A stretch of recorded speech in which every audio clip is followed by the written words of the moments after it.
be dipped. I forgot to film an intro to this vlog before I filmed everything else. So I'm just leaving the Volksgarten. This is not part of today's vlog, but I took a long stroll through central Vienna this morning. So I'm just gonna show you all some of the sights I encountered along the way. So I hope you enjoy. I am standing in St. Stephen's Square, looking at this beautiful St. Stephen's Cathedral. It was built in, or completed rather, in 1578. It's famous for that gorgeous tiled roof up there. You can actually take an elevator up on the other side to the base of the roof to get amazing views of the tiled roof as well as central Vienna. And bells toll every hour here, really a sight to behold.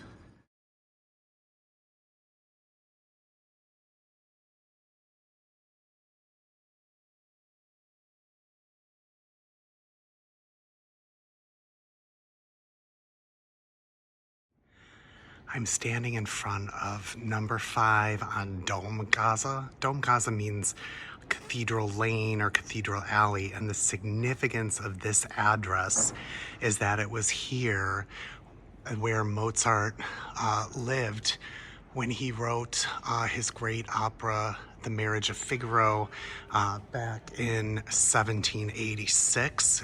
It is not only my favorite opera, but it is one of the greatest operas ever written, not to be confused with Rossini's Barber of Seville.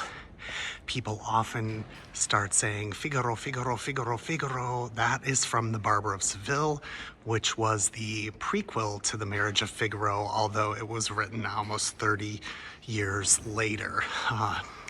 So for me, this is always a place I have to walk by because it's my favorite opera. Mozart, 1786.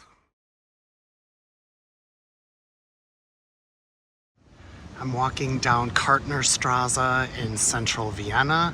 It is a quite lengthy pedestrian-only shopping street lined with shops and restaurants. It is a really, really lively place here in Vienna. In the daytime, it is pretty packed, but it is really nice place to, there you have Swarovski. It's a really nice place to stroll and stop at one of these street cafes for a rosé, as well as get some shopping in. I do spend quite a lot of time here. This is between our Airbnb and other sites, so I'm able to really enjoy this street. There, all the morning product loading is happening, or unloading I should say, but this is really a great place to take a nice stroll. Of course, there's also lots of souvenir shops, and you see the name Mozart in quite a few places. They sell little Mozart chocolates. They're not the best. Like if you want chocolates from Vienna, go to an actual chocolatier and get some good chocolates.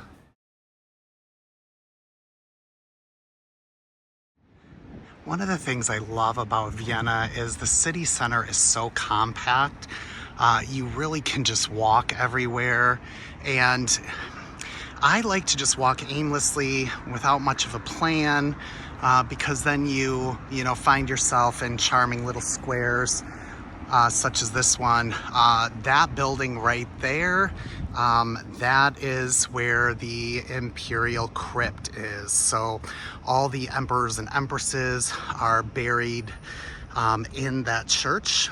It is a good place to go and see their tombs. And let me tell you, Maria Theresa's tomb is magnificent. Of course, we would expect nothing less for her. But if you're in Vienna, just take some time to wander off the main streets, and you'll find little gems along the way.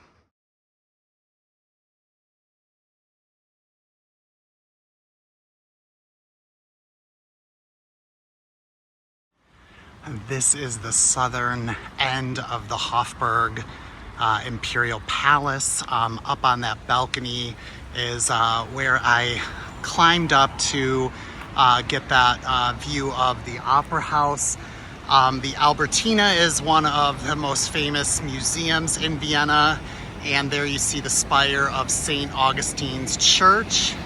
And then the Hofburg runs quite a distance up, so I'm gonna take you to somewhere that I really enjoy visiting when I am here at the Hofburg, but we will be going in the Albertina later today.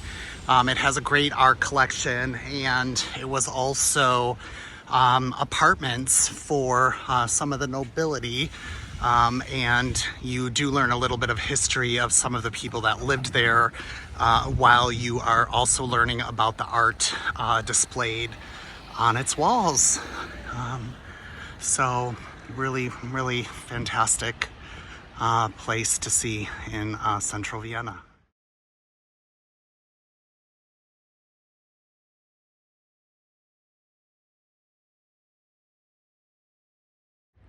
I have reached this little corner of the Hofburg Palace here. Pretty significant. There is quite a few important sites here.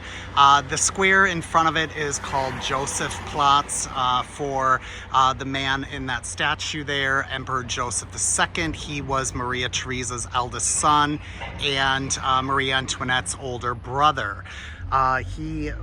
Most people outside of Austria only know him from the film Amadeus, in which, in my opinion, he was portrayed as a bumbling idiot. That couldn't be further from the truth. He was one of the most enlightened monarchs in history, but his reign was a pretty big failure, and that was because he sought to push through many, many reforms that would actually help his people. But he was a bit ahead of his time, and was met with resistance from the Austrian establishment, so very few of his reforms actually were written into law. When he died, he was buried in the imperial crypt, and per his order, his epitaph reads, "Here lies Joseph, who failed in all he undertook." The buildings here are palaces of the nobility. They built their palaces in central Vienna, right on the side of the Hofburg, because they wanted to be a stone's throw away from the power. Right here in this palace, it is a great place to come for a classical music concert. I've done it a few times. I highly recommend it. Right there is the State Library, which cannot be missed. It is absolutely the most beautiful library by far I have ever seen. And then right there in that building is the famous Spanish riding school, and the horses' stables are just right across the street. So sometimes when you're walking along here, you will have to stop because all of the horses will be crossing under the arch, and they of course are some of the most amazing horses you would ever see, extremely valuable and extremely beautiful. But I'm just going to continue strolling through the streets of central Vienna. I'm sorry if this is shaky. I didn't bring my selfie stick today because I didn't anticipate doing this. I just thought I was just going to take a relaxing stroll, but I can't resist showing you all these things I love. So here are the stables. You can perhaps, I'll put a picture, there's a horse back there, but this is where the horses for the Spanish riding school, which is right behind me, are kept. I've made my way to the Graben. It is a pedestrian-only shopping street. The luxury shops are all basically behind me and to my right, and this will lead right to St. Stephen's Cathedral and Kartnerstrasse. So lots of pedestrian-only shopping streets here in Vienna, which is pretty amazing. You can see Hermes is right there on the corner. I was gonna go in there, but my heart is set on Ferragamo, so I probably will only be going there this trip.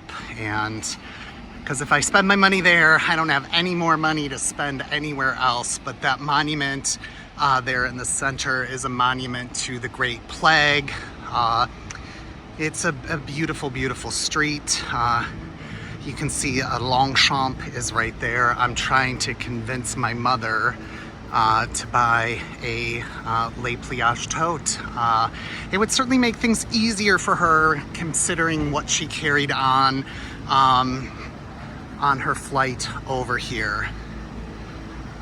But it's a beautiful, beautiful street. I mean, that's all you find in Vienna are these just beautiful, beautiful streets with monuments and statues and everything that you want out of a European capital.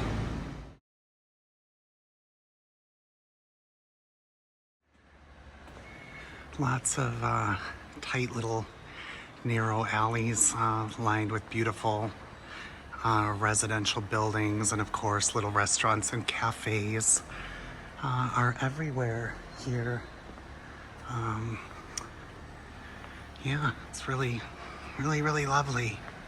I absolutely love walking around aimlessly.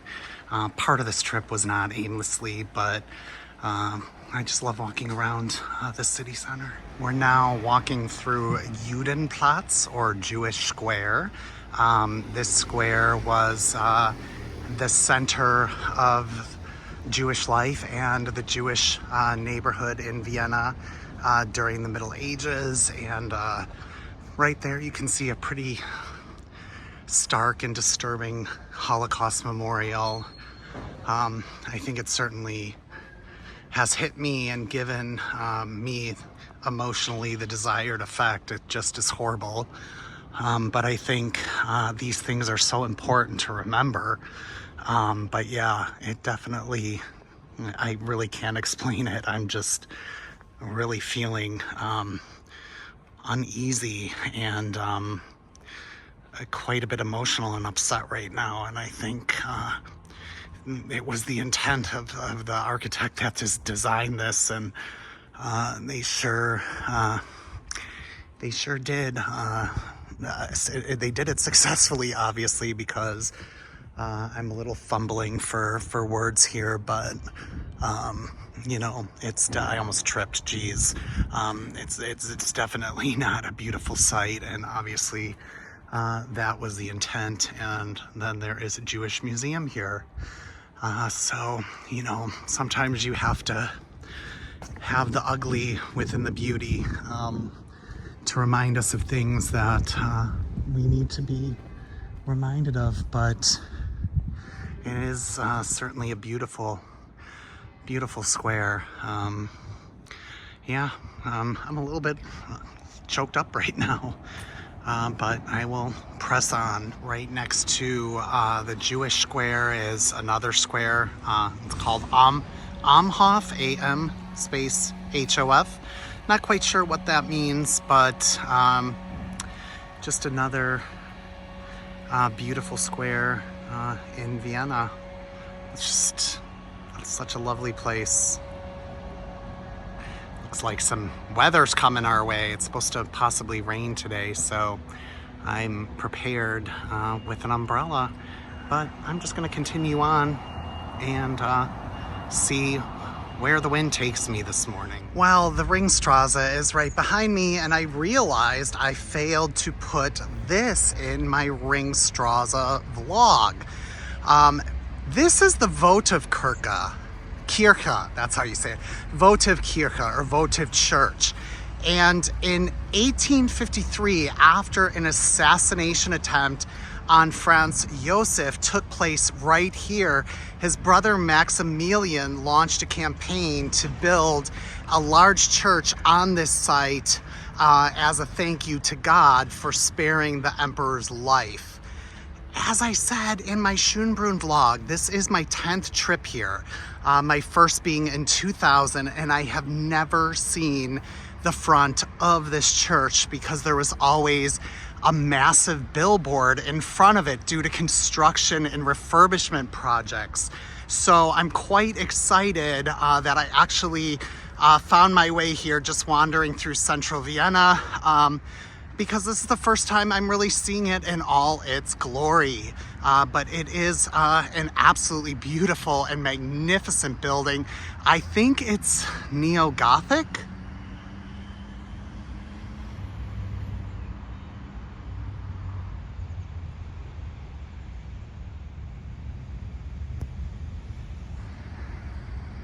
And it is getting busy here. It's 7:19, and you know, on the weekend it's quite nice because if I was walking around now, there would be no one around anywhere, but it is really, you know, it's the start of rush hour. But I'm certainly enjoying my walk, and this is one of the things I love to do most when I travel, is just walk around and take in the sights and see, you know, how the people spend their day. But just beautiful buildings along here. Again, you know, the Ringstrasse was a massive building project, and so many of the buildings that align it are really grand and beautiful. That right there is the University of Vienna, and then right beyond it is City Hall. Welcome everyone to the Belvedere Palace and Gardens. This complex, it's two palaces. We're looking at the upper Belvedere now, and behind it there's a beautiful garden, and beyond the garden is the lower Belvedere. So this complex was built in the early 1700s as the summer residence for Prince Eugene. He is the war hero that's commemorated in Hero Square at the Hofburg. Eugene purchased this at the end of the 1600s. Today, the city is built up all around the palace, as you can see over there, and extends far beyond the palace. But back then, this was all country. There was nothing here. So this was the perfect place for him to build his retreat. He didn't have any, well, he did have one heir, his niece Victoria, and she inherited the palace when he died in 1736. She made her intentions pretty clear that she was not going to keep the palace. So take one guess who bought it in 1752. Yes, Maria Theresa. Today, the palace, both palaces, are art galleries, and Klimt's The Kiss is housed in this building right here. So I thought I would just take you through the gardens with me. They are not nearly as extensive as Schönbrunn, so this isn't gonna take too long to get through it, but nonetheless, this building is just gorgeous.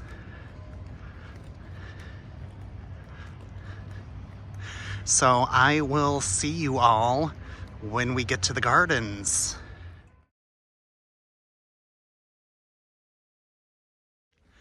I've made my way into this beautiful garden. You can see the lower Belvedere down there at the end of the garden.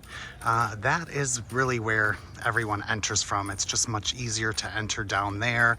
I did enter down there, walked up through the garden and around to the front of the upper Belvedere, because I think that entry is much more spectacular than entering through the lower Belvedere. But you can see the back of the palace here, and I'll give you all better shots of that as we move further down the garden. But you can see much smaller in scale to Schönbrunn, but that would be expected. You know, Prince Eugene made a fortune in his military endeavors, but he obviously didn't have near the wealth that the imperial family had. But I mean, shit, I could be freaking happy here. Summer, winter, all year round residence. This garden is just really, really beautiful. And there you can see St. Stephen's Cathedral in the distance. That's central Vienna. The Belvedere is closer than Schönbrunn, so it definitely is walkable to get here. I'm not sure if I said this or not yet, but it's probably a 20 to 35-minute walk from the city center, depending on where you are. And you can also take the streetcars 1 or D from right in front of the Opera House to get here in about 10 minutes. I usually walk, but this morning I took the streetcar. I just wanted to get here quicker.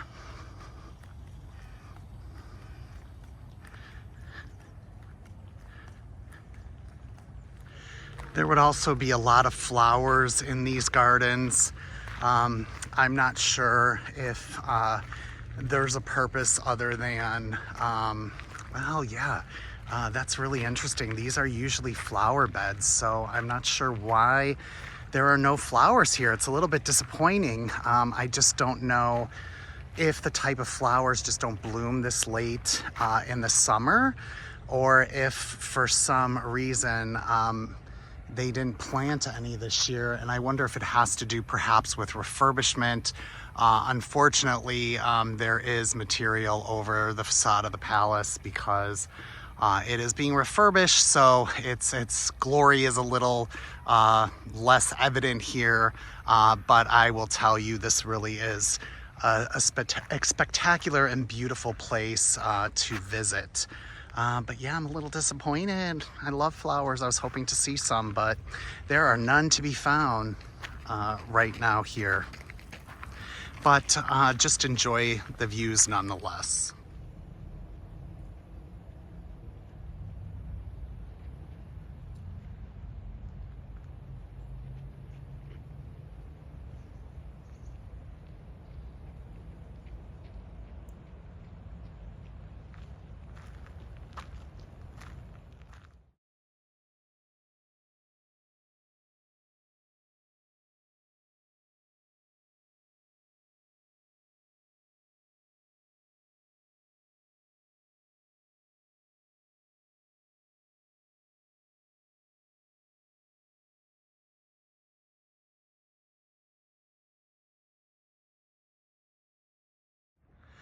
We are now down at the lower Belvedere, which is a lot smaller and a lot less grand than the upper Belvedere.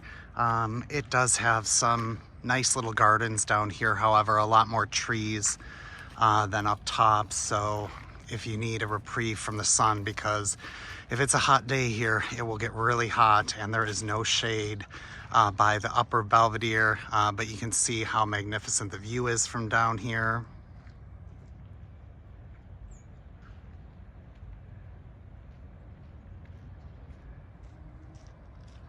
It is a really stunning and beautiful building.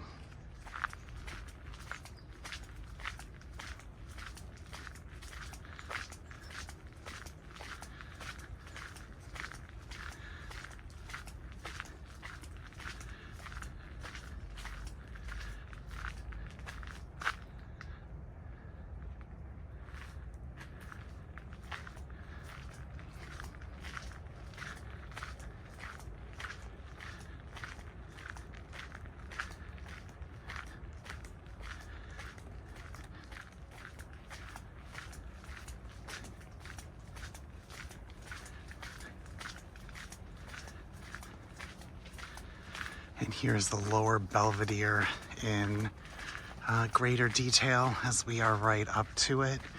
Yes, a lot less impressive, but still a beautiful building nonetheless.